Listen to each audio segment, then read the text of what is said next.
Hello everyone, welcome to SK tutorial. आज के इस एपिसोड में मैं बात करने वाला हूं HURL यानी कि हिंदुस्तान उर्वरक रसायन लिमिटेड में जो नोटिफिकेशंस रिलीज की गई है, इसके बारे में हम लोग आज के इस एपिसोड में डिटेल में समझेंगे। साथ ही साथ बीएससी वाले कैंडिडेट भी एलिजिबल हैं डीईटी केमिकल के पोस्ट के लिए। तो क्या रहने वाला है बीएससी का सिलेबस, इसको भी बहुत ही आसान भाषा में हम लोग समझने वाले हैं। तो इस एपिसोड को डिटेल में शुरू करने से पहले अगर आप लोग हमारे एसके ट्यूटोरियल यूट्यूब चैनल पे पहली बार विजिट किए हैं तो इस चैनल को सब्सक्राइब कर लीजिए फॉर मोर वीडियोस की नोटिफिकेशंस को पाने के लिए। तो चलिए शुरू करते हैं।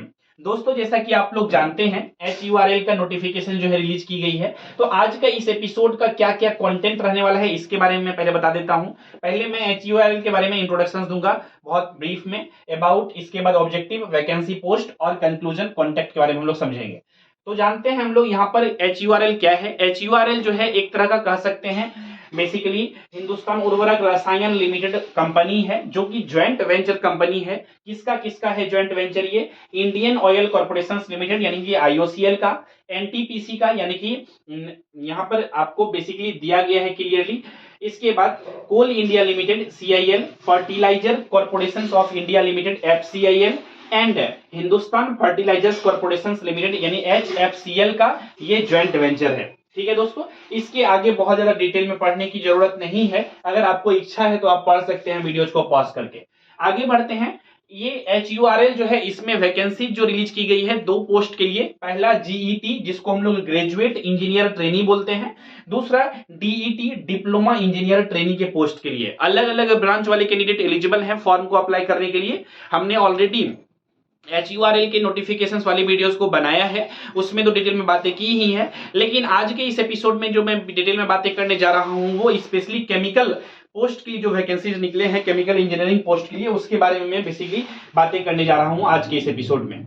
दोस्तों, GET जैसा कि हमने बताया ग्रेजुएट इंजीनियर ट्रेनी के पोस्ट के लिए जो वैकेंसीज रिलीज की गई है, इसमें नंबर ऑफ वैकेंसीज टोटल 40 है। जो भी BE BTech किए हैं केमिकल इंजीनियरिंग में वो लोग अप्लाई कर सकते हैं। इसमें फुल टाइम होना चाहिए, रेगुलर इंजीनियरिंग डिग्री और AMIE इन केमिकल इंजीनियरिंग या केमिकल टेक्नोलॉजी या केमिकल प्रोसेस टेक्नोलॉजी से अगर उन्होंने किया है तो वो लोग इस पोस्ट के लिए अप्लाई कर सकते हैं। आगे बढ़ते हैं हम लोग। आगे जो है बेसिकली DET का पोस्ट जिसको कि हम लोग डिप्लोमा इंजीनियर ट्रेनी का पोस्ट नाम दिए हैं, जिसमें कि 130 पोस्ट के लिए वैकेंसीज को रिलीज की गई है।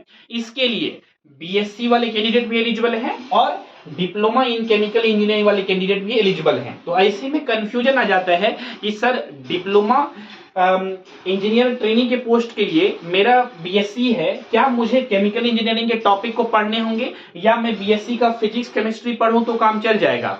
और मैंने बेसिकली फिजिक्स से ऑनर्स किया है तो क्या मुझे सिर्फ फिजिक्स पढ़ने होंगे?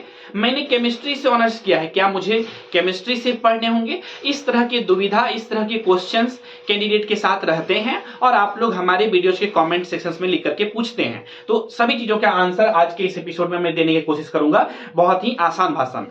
दोस्तों देखिए, यहां पर HURL जो है ये ज्वाइंट वेंचर है IOCL का और इन्होंने कोई सिलेबस को रिलीज नहीं किया है ऑफिशियली। तो बेसिकली बहुत अनप्रिडिक्टेबल चीजें हैं। लेकिन इन जनरल अगर मैं आप सभी से बातें करूं तो अलग अलग एजुकेशनल क्वालिफिकेशंस वाले कैंडिडेट अगर किसी भी पोस्ट के लिए किसी भी रिक्रूटमेंट में अगर एलिजिबल करते हैं तो जो एजुकेशनल बैकग्राउंड होता है किसी भी कैंडिडेट का, उसके बैकग्राउंड से रिलेटेड क्वेश्चन पूछा जाता है। अगर कोई भी आदमी BSc करके फॉर्म को फिलअप किया है तो BSc से रिलेटेड क्वेश्चंस पूछेंगे वो, और केमिकल इंजीनियरिंग से करके किया है फॉर्म को अप्लाई किया है तो केमिकल इंजीनियरिंग के क्वेश्चंस पूछेंगे। ट्रेड रिलेटेड जो क्वेश्चन पूछे जाते हैं, ब्रांच रिलेटेड जो क्वेश्चन पूछे जाते हैं, ठीक है। लेकिन कभी कभी क्या होता है कि एक्सेप्शनल केस में कि जब नहीं बताते हैं वो लोग कि हम कहां से क्वेश्चन पूछेंगे, एजुकेशनल बैकग्राउंड के आधार पे क्वेश्चन पूछेंगे या फिर जनरलाइज्ड क्वेश्चन फॉर्म कर देंगे, तो कभी कभी ये लोग क्या कर देते हैं यूनिवर्सल पेपर को फॉर्म कर देते हैं जिसको कहते हैं जनरलाइज्ड पेपर, यानी कि मिक्स्ड पेपर ये लोग फॉर्म कर देते हैं। इसीलिए कहना थोड़ा सा मुश्किल हो जाता है। तो मेरा सजेशन जो रहेगा सभी कैंडिडेट को कि आप तैयारी तो करिए अपना अपना बैकग्राउंड का, जो भी एजुकेशनल बैकग्राउंड है आपका उसी में हो जाएगा तैयारी, क्योंकि सिलेबस लगभग में ओवरलैप करता है। कहिएगा सर कैसे? देखिए, ज्यादा प्रीफरेंस, ज्यादा आसानी तो डेफिनेट सी बात है जिन्होंने भी BSc केमिस्ट्री मेन सब्जेक्ट के रूप में, ऑनर्स सब्जेक्ट के रूप में लेकर के किया है उसको एडवांटेज तो ज्यादा मिलेगा ही, क्योंकि यहां पर जो सिलेक्शन किया जाएगा केमिकल इंजीनियरिंग वाले लोगों को, केमिकल वाले लोगों को खोजा जा रहा है साइंस में जिसका ज्यादा हो। तो यहां पर जो इस पोस्ट वाली कैंडिडेट के लिए फिजिक्स, केमिस्ट्री, मैथ तीनों से क्वेश्चंस रहेंगे, लेकिन ज्यादातर जो फोकस किया जाएगा केमिस्ट्री और फिजिक्स से ज्यादा क्वेश्चंस यहां पे देखने को मिलेगा। मैथ्स के भी कुछ क्वेश्चंस देखने को मिलेंगे, ठीक है। लेकिन केमिकल इंजीनियरिंग में क्या है कि सिर्फ डिप्लोमा में जो सब्जेक्ट पढ़े थे उससे रिलेटेड क्वेश्चंस रहेगा। जैसे कि कौन कौन सा सब्जेक्ट रहेगा, जैसे कि आप heat transfer, chemical technology, chemical reaction engineering और मास ट्रांसफर, हीट ट्रांसफर, ये सब जो सब्जेक्ट होते हैं इससे जनरली क्वेश्चंस पूछे जाते हैं। तो ये अलग अलग चीजों के बारे में हमने डिस्कशन करी है। तो आपको फिलहाल जो है, अगर आपका बीएससी पीसीएम से है तो आपको तैयारी करनी चाहिए पीसीएम को कंसीडर करके, ठीक है। लेकिन तैयार इस चीज के लिए भी रहनी चाहिए, यूनिवर्सल पेपर भी आ सकता है, बहुत ज्यादा रिजिड नहीं होना है, क्योंकि इसका कोई ऑफिशियल ना सिलेबस है ना ही इंटरनेट पर कोई भी ऑफिशियल प्रीवियस क्वेश्चन पेपर भी अवेलेबल है। और दोस्तों आप सभी के जानकारी के लिए मैं बता देता हूं, अगर आप लोग प्रिपरेशन करना चाहते हैं HURL एग्जामिनेशंस का अच्छे से इस पोस्ट के लिए, तो हमने केमिकल इंजीनियरिंग और बीएससी वालों के लिए दोनों के लिए जो है बैच को लॉन्च कर दिया है SK ट्यूटोरियल ऐप पर। अगर आप लोग ज्वाइन होना चाहते हैं तो सिंपल में गूगल प्ले स्टोर से SK ट्यूटोरियल ऐप को डाउनलोड करके बैच में एनरोलमेंट ले सकते हैं। बैच ऑलरेडी स्टार्ट हो चुकी है, क्लासेस चल रहे हैं, ऑलरेडी कुछ कैंडिडेट ने एडमिशन ले चुका है और वहां पर प्रिपरेशन शुरू कर दिए हैं, कर रहे हैं। तो लेट नहीं करिएगा, ज्यादा लेट करिएगा तो फिर टाइम कम बचेगा, सिलेबस ज्यादा रहता है तो प्रिपरेशन करने में दिक्कत आएगी, ठीक है। तो ये चीजें समझ में आ गया, बैकग्राउंड समझ में आ गया कि यहाँ पर फुल टाइम यहाँ पर जो है केमिकल इंजीनियरिंग होना चाहिए, केमिकल टेक्नोलॉजी, ठीक है, केमिकल प्रोसेस टेक्नोलॉजी और बीएससी वाले कैंडिडेट एलिजिबल हैं इस पोस्ट के लिए। बस वही सब चीजें वहां पर लिखा गया है, एलिजिबिलिटी क्राइटेरिया क्या है। बीएससी का जो सिलेबस है वही है फिजिक्स, केमिस्ट्री, मैथ्स है। केमिकल का सिलेबस क्या है, heat transfer, mass transfer, fluid mechanics, chemical technology, chemical reaction engineering, thermodynamics, instrumentation and process control etcetera, ये सभी सब्जेक्ट को पढ़ना होता है, ठीक है। तो अलग अलग हमने सब्जेक्ट को भी यहाँ पे लिख दिया है आप सभी के लिए। आगे हम लोग मूव करते हैं, तो यहाँ पर आपको क्या क्या एक्शंस को इंप्लीमेंट करना है प्रिपरेशन करने से पहले। Action number first, previous year question paper को आपको देखनी है जो कि अवेलेबल नहीं है, ठीक है। तो वो मैं आप सभी को प्रोवाइड करूंगा, क्योंकि इसका जो वैकेंसी पहले निकली थी, आई थिंक कुछ साल पहले निकली थी वैकेंसी, तो हम लोगों के पास मेमोरी बेस्ड क्वेश्चंस बेसिकली रहते हैं स्टॉक में, तो वो मैं प्रोवाइड करूंगा बैच के अंदर में, तो वहां से प्रीवियस ईयर क्वेश्चन पेपर मिल जाएंगे। इसके बाद एक्शन 2, आपको सिलेबस देखना है इस एग्जामिनेशंस का, जो कि हमने प्रोवाइड किया है इस वीडियोज में भी, आने वाले भी कुछ स्लाइड में आपको दिखाई पड़ेंगे सिलेबस भी। एक्शन 3, आपको प्रिपरेशन तब शुरू करनी चाहिए। चलिए दोस्तों अब आगे बढ़ते हैं। यहाँ पर केमिस्ट्री का जो सिलेबस है ये है कुछ जो कि आपके स्क्रीन के ऊपर दिख रहा होगा, आई थिंक बहुत अच्छे से नहीं दिख रहा होगा ज्यादा क्रिएटिविटी करने के चक्कर में, ठीक है, लेकिन ठीक है, मतलब दिख रहा है स्क्रीन पे, मैंने देख लिया है, तो ठीक है। तो केमिस्ट्री का ये जो सिलेबस है इसको आप लोग डाउनलोड मतलब स्क्रीनशॉट ले सकते हैं, ये सभी टॉपिक को बेसिकली पढ़नी है, ठीक है। आगे बढ़ते हैं, इस एग्जामिनेशन में कौन कौन से टॉपिक का प्रिपरेशन करना इंपॉर्टेंट है आप सभी के लिए। आप सभी को पता है क्वांटिटेटिव एप्टीट्यूड, जो कि नॉन टेक्निकल पार्ट और टेक्निकल पार्ट दोनों से सेक्शन से क्वेश्चन आएंगे। 150 क्वेश्चंस रहेंगे, बिल्कुल ये नेशनल फर्टिलाइजर्स लिमिटेड में जो एग्जामिनेशन पैटर्न रहता है वही पैटर्न है इस एग्जामिनेशन का भी, सॉरी वही पैटर्न है इस एग्जामिनेशन का भी। क्वांटिटेटिव एप्टीट्यूड रहने वाला है, वर्बल रीजनिंग रहने वाला है, जनरल इंग्लिश रहने वाला है और जनरल नॉलेज जीएस और सीए रहने वाला है, यानी कि करंट अफेयर्स रहने वाला है, ठीक है दोस्तों। ये तो हो गया नॉन टेक्निकल पार्ट, ठीक है।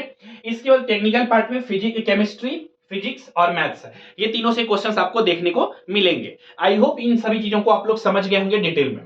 आगे बढ़ते हैं, यहाँ पर रिसोर्सेस क्या हैं, ये सभी चीजों को कहां से करेंगे। रिसोर्सेस है SK ट्यूटोरियल ऐप। अगर आप लोग हमारे बैच में एनरोलमेंट लेते हैं तो आपको किसी भी चीज का पैनिक नहीं होना है। Previous year question paper, important concept, सभी चैप्टर की चीजें पढ़ाई जाएगी आपको, फिजिक्स, केमिस्ट्री, मैथ्स और नॉन टेक्निकल सेक्शंस भी पूरा कंप्लीट रूप से पढ़ाए जाएंगे। हमने जैसा कि कहा स्टार्टिंग में ही कि बैच ऑलरेडी स्टार्ट हो चुकी है, तो ज्वाइन हो सकते हैं आप लोग, अभी भी ज्वाइन हो सकते हैं सिंपल में गूगल प्ले स्टोर से SK ट्यूटोरियल ऐप को डाउनलोड करके। सॉल्यूशन क्या है, पहला नंबर रिसोर्सेज के लिए solution number 1, download the SK tutorial app and after join in the course start your preparations with me, start कर सकते हैं। सॉल्यूशन 2 क्या है कि आप कोई भी बुक को परचेज कर सकते हैं बीएससी लेवल का, है ना, या केमिकल इंजीनियरिंग है तो केमिकल इंजीनियरिंग लेवल का कलेक्ट कर सकते हैं स्टडी मटेरियल्स को ऑनलाइन या ऑफलाइन और स्टार्ट कर सकते हैं अपने प्रिपरेशंस को। दूसरा क्या है, सिलेबस को देखिए, प्रीवियस क्वेश्चन पेपर को देखिए, एनालाइज करिए ट्रेंड को क्या है, इसके बाद सेल्फ स्टडी करिए, यानी कि आप सेल्फ स्टडी करके भी इस एग्जाम प्रिपरेशन कर सकते हैं। तो प्रिपरेशन करने के लिए ये तीनों सॉल्यूशंस हैं, आपको जो सबसे बेस्ट लगे वो बेसिकली आप चूज कर सकते हैं इसमें से। मेरा अगर एडवाइस मांगेंगे आप तो मैं कहूंगा सॉल्यूशन नंबर 1, क्योंकि होता क्या है कि कोई भी कॉम्पिटिटिव एग्जाम्स का अगर आप प्रिपरेशन करते हैं तो आपके पास टाइम कम होता है, और टाइम कम में आपके पास रिसर्च करने का उतना टाइम नहीं होता है। तो बेसिकली अगर आपके लिए कोई और रिसर्च कर रहा है यानी कि मैं, तो फिर क्या जरूरत है समय बर्बाद करने का। आप लोग बेसिकली अच्छे से बैच में इनरोलमेंट लेकर के पूरा कंप्लीट सिलेबस को पढ़ के प्रीवियस ईयर क्वेश्चन पेपर के ट्रेंड को देखते हुए अच्छे से प्रिपरेशन करके एग्जामिनेशन में जा सकते हैं। ऐसे तो HURL का कहना थोड़ा सा मुश्किल है, क्वेश्चन का लेवल कैसा सेट करेंगे ये लोग, थोड़ा सा मुश्किल लगता है क्योंकि ये लोग कुछ फिक्स्ड बताते नहीं है ना, कि सिलेबस क्या रहेगा और प्रीवियस क्वेश्चन पेपर का बहुत ज्यादा कुछ ट्रेंड पता नहीं चलता है। लेकिन ठीक है, इसका मतलब ये तो नहीं कि प्रिपरेशन ही नहीं करेंगे, प्रिपरेशन तो करनी है ना। चलिए आगे बढ़ते हैं यहाँ पर कंक्लूजन की, start preparation for HURL examination, यही है conclusion. Thank you so much इस वीडियोस को देखने के लिए, और कुछ नहीं है अब स्लाइड के बाद। तो उम्मीद करते हैं दोस्तों ये सभी चीजें समझ में आ गई होगी। किसी भी तरह का डाउट है, क्वेश्चन है, कंफ्यूजन है, तो डेफिनेटली आप लोग इस वीडियो से कमेंट सेक्शन में लेकर के पूछ सकते हैं। उम्मीद करते हैं आपको ये वीडियो पसंद आया होगा। किसी भी तरह का डाउट, क्वेश्चन है, तो कंफ्यूजन है, सजेशन है देना चाहते हैं तो इस वीडियो से कमेंट सेक्शन में लेकर के भेज दीजिएगा, ठीक है। तो हम लोग मिलेंगे अगले एपिसोड में, तब तक के लिए नमस्कार, जय हिंद, वंदे मातरम।